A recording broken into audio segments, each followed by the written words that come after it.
Jerry Jones destroyed the Cowboys. Hey, folks.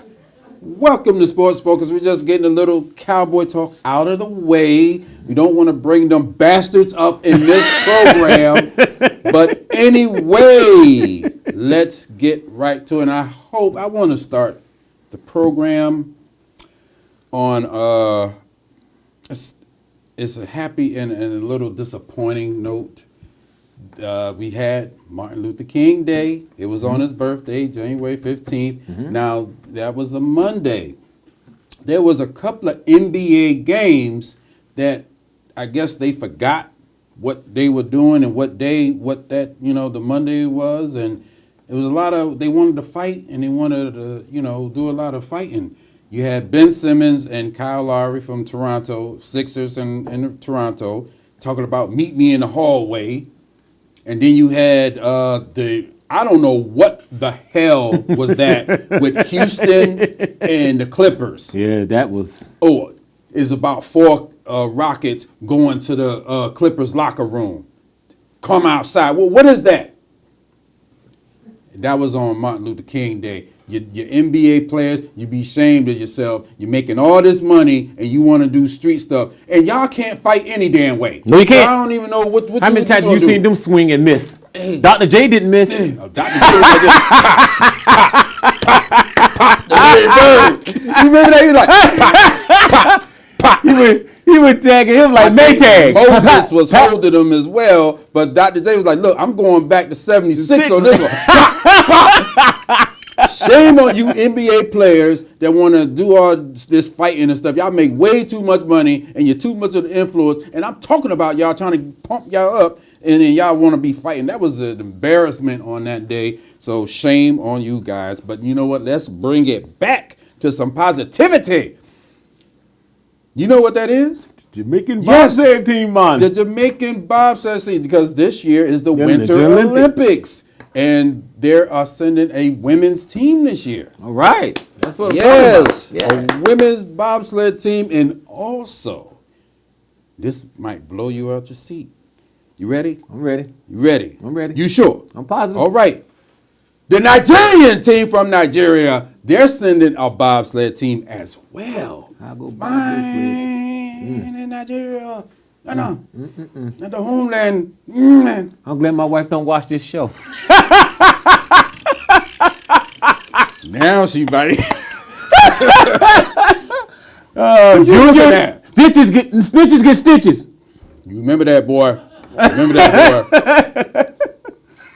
Yes, but so tune into the Winter Olympics. I just want to see this. They mind as hell. But anyway, yes, I never thought Nigeria. I guess they said if Jamaica could, we could too. And so they doing it too. So good for them. And it looked like they're sprinters. So that's what they did. So that's what, they can get that running start. And it's the 30th anniversary of the men's Jamaican bobsled team.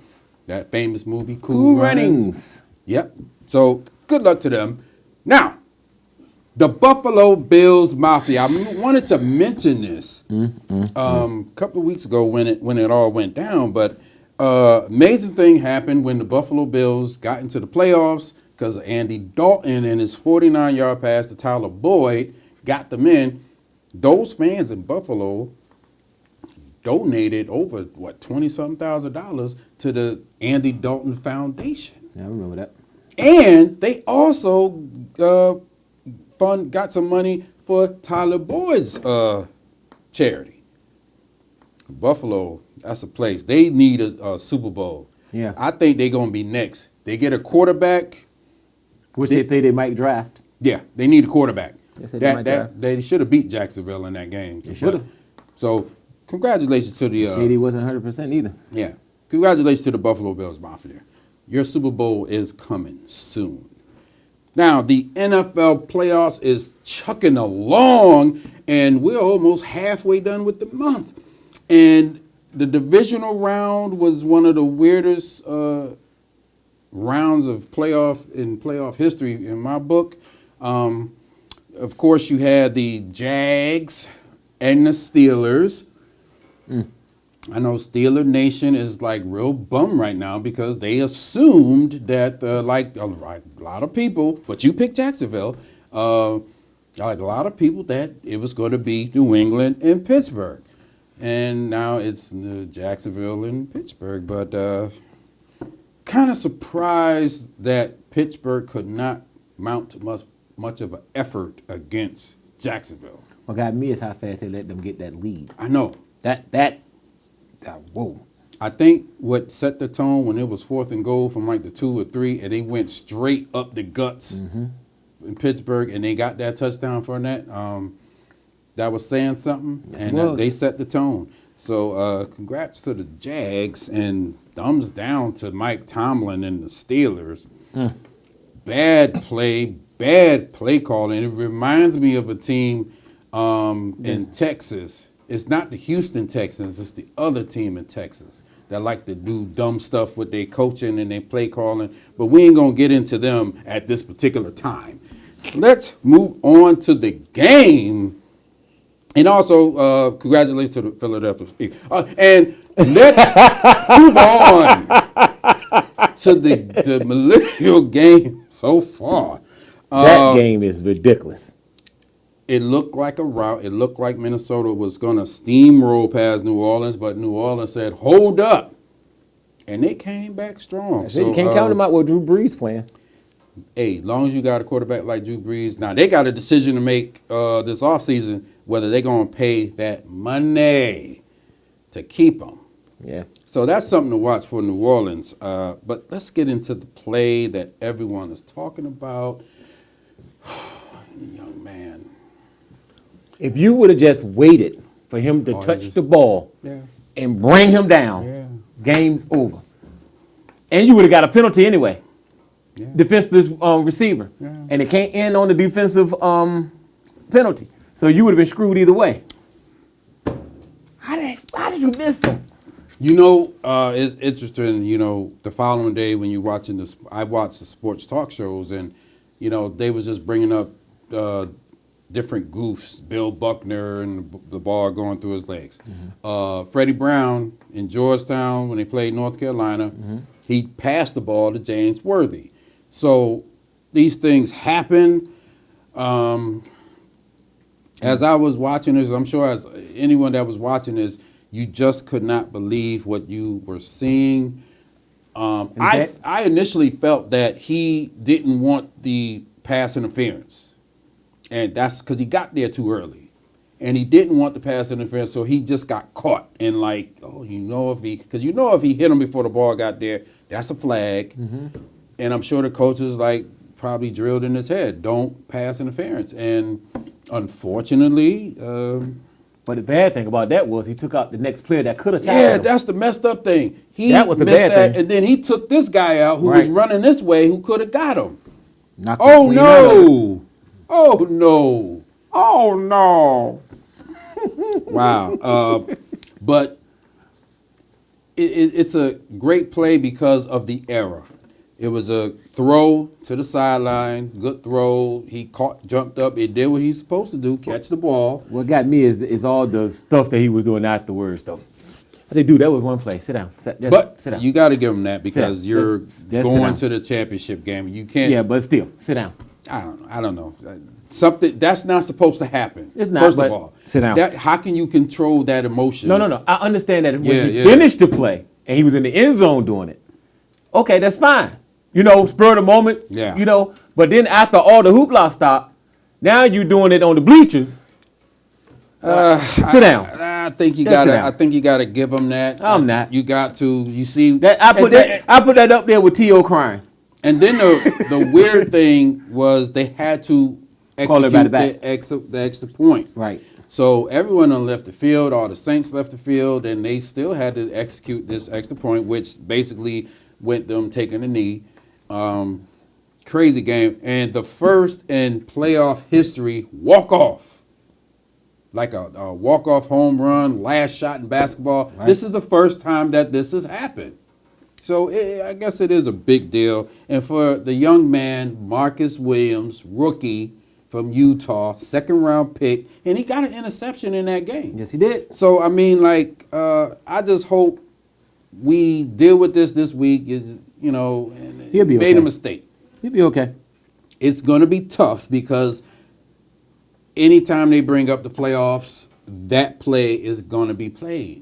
And remember, we just started the month of January. We got all year. And the next time they're going to play is in August and September. So you have a long time. And I just hope that he have the strength to get through this and don't let it get him down. And I hope he never does it again.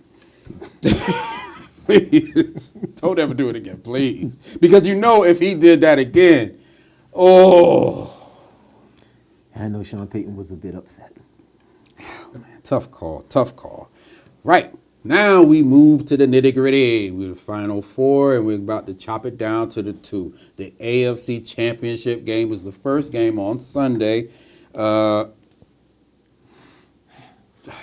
that wasn't supposed to be there, but we're going to rock with it anyway. The NFC Championship game, Minnesota at the Eagles. I'm hoping for Minnesota to take them out.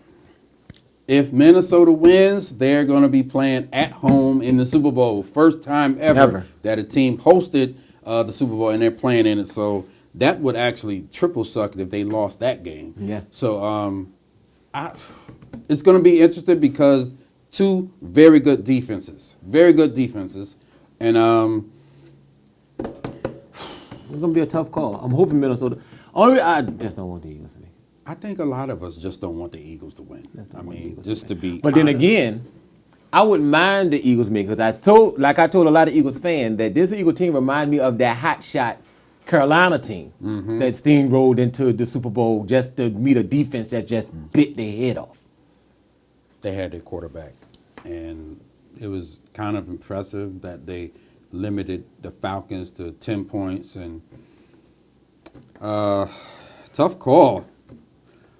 It's going to be interesting defensive battle outside, dealing with the elements, championship game in Philly. The Vikings haven't been to the Super Bowl since the 70s.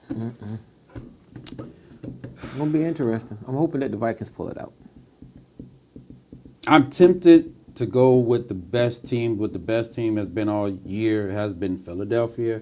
But I feel like Foles will get in the way. And I like Coach Zimmer for the Vikings. So I'm going to take the Vikings. And let's get to the AFC Championship game. Before we finish, the Jacksonville Jaguars and the New England Patriots. Things like that happen. You just got to keep going. That's right. You know what? I like the Jags defense. I love the Jacksonville Jaguars. I love their defense. Tom Coughlin is there. He knows how to beat those guys. Yeah. Now, the question is, we always know that Belichick takes away the one thing you do well, which for them right now is running. So that means Bortles have to show up. Bortles got to make those passes that he made against Pittsburgh. Yes, he did. And it should be interesting because I do believe that Jacksonville has the defense to beat New England. And I do like the fact that they got the man upstairs and sitting in that booth, Coughlin, who knows how to beat the Giants, beat the Patriots. Remember, 18-1, because I think the Patriots was undefeated. Yes, they were till they got to that Super Bowl. They went 18-1. They were supposed to be 19-0. So who you like in that game? I mean, honestly. Honestly, Brady at home during the wintertime. Very tough. Very tough. And this defense going up against Gronk and all the other good stuff, but I really think this defense is to the task. Everything depends on Bortles. If Bortles can be safe, I give it to him. I give it to the Jags. I'll stick with the old Ric Flair saying, to be the man. To be the man, you got to beat the man. And even though it pains us that New England is going to another Super Bowl, I have to go with the Patriots until someone can go to New England and defeat them. That's what Jimmy Johnson used to say. That's right. You bring, you knocking out a gorilla, you got to knock him out with everything, and that's what Jacksonville's going to have to do in this game. Folks, that's all the time for you. I got to go because I'm sneaking away again. Peace.